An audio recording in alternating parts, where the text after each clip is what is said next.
आज हम लोग एक बहुत ही दुखद समाचार के लिए डॉक्टर उषा बापट मैडम के निधन पर श्रद्धांजलि देने के लिए हम प्रिटी वुमन ग्रुप ने एक वीडियो बनाया है। हम सब ने उनके साथ अलग अलग अनुभव जिए हैं और उन अनुभवों को हमने शेयर करने की कोशिश की। मैं यादों का किस्सा खोलूं तो कुछ दोस्त बहुत याद आते हैं। मैं गुजरे पल को सोचूं तो कुछ दोस्त बहुत याद आते हैं। बहुत बहुत ही दुखद समाचार कल हमें मिला। डॉक्टर मिसेस उषा बापट, उनके साथ बिताए हुए एक एक पल आंखों के सामने आते चले गए। नमस्ते। वक्त के साथ जख्म तो भर जाएंगे, वक्त के साथ जख्म तो भर जाएंगे, मगर जो बिछड़े सफ़र जिंदगी में फिर न कभी लौट आएंगे।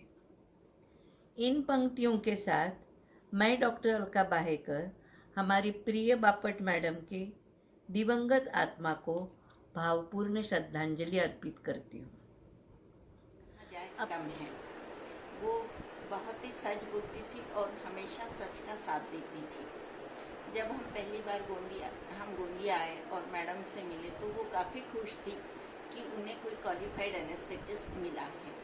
गोंदिया में सिर्फ बापट मैडम ही एनेस्थेटिस्ट थी, उसके अलावा कोई एनेस्थेटिस्ट था नहीं। आंटी, आप हमेशा हमारी यादों में रहोगी, हम आपको भूल नहीं सकते। कि शादी में हमने इनवाइट किया और बहुत खुशी खुशी अंकल आंटी शादी में आए।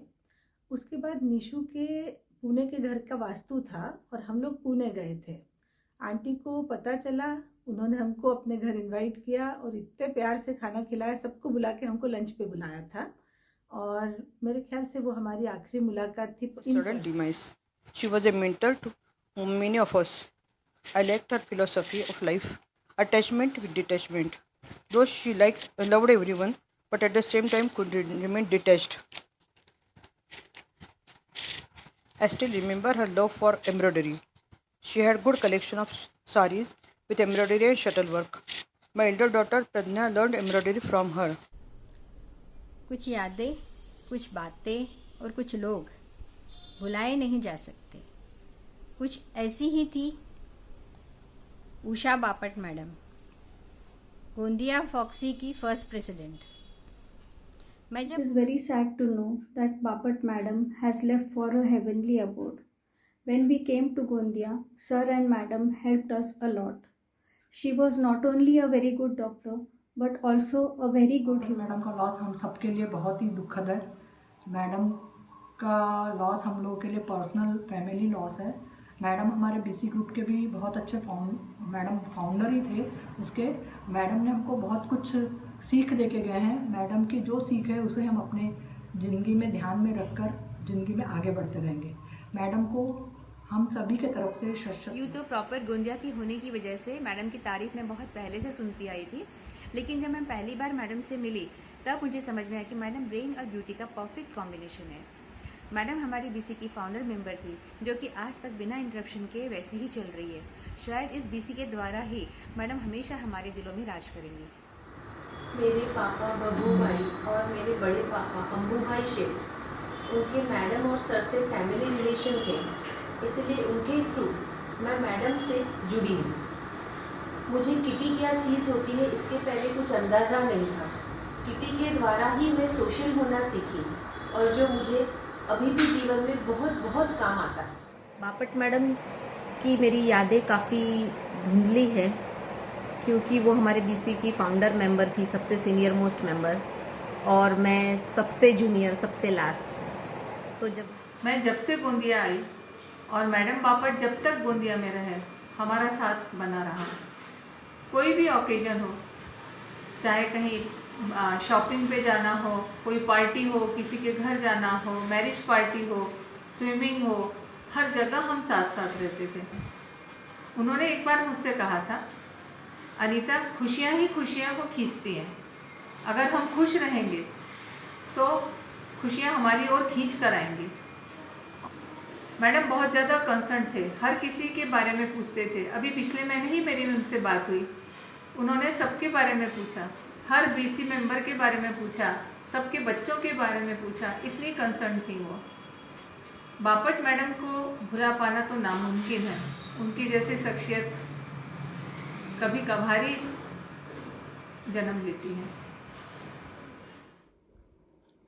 मैडम हमेशा टिप टॉप यानी प्रेजेंटेबल रहती थी। शॉपिंग, घूमना, क्रॉस स्टिच करना, शटल करना, गार्डनिंग, रेगुलर CME अटेंड करना उसे बहुत भाता था।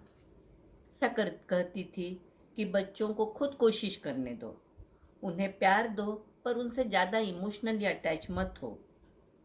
वह कहती थी कि मैं आगे जाके एक बिल्डिंग में 2 फ्लैट्स बनाऊंगी और मैं और सुनील दोनों अलग अलग रहेंगे ताकि हमारी प्राइवेसी भी मेंटेन कर रहे, और उन्होंने ऐसा ही किया। सुनील पढ़ने के लिए PG करने शायद गया हुआ था और उसकी वाइफ जयू यहाँ उनके पास थी, आंटी के पास थी। मेरे दोनों बच्चे छोटे छोटे थे। आंटी जयू को भेजती थी एक 2 व्हीलर लेके मेरे यहाँ। एक बच्चे को, निशिता को, वो लेती थी सामने और साक्षी को मैं लेती थी मेरे 2 व्हीलर पे, और हम दोनों 2 व्हीलर से स्विमिंग करने जाते थे। दोनों छोटे छोटे बच्चों को स्विमिंग थोड़ा बहुत वहाँ सिखाया। फिर हम सुबह जाने लगे तो बापट अंकल और आंटी दोनों बच्चों को मेरे उन्होंने ही स्विमिंग सिखाया है। डीप में कैसे लेके जाते थे, उनको कैसे सिखाए थे, पूरा क्रेडिट उनको ही है। मैं जब गोंदिया आई तो सबसे पहले बापट मैडम के हॉस्पिटल में ही गई थी, उनका हॉस्पिटल देखने। A gynaecologist with sonography machine. मेरी यादों में कि बापट मैडम यानी प्लेन बॉर्डर वाली साड़ी पहनी हुई एक tall fair lady doctor. Madam बहुत सारी छोटी छोटी टिप्स देती थी, प्रैक्टिस की भी और जिंदगी की भी। And we will always remember you.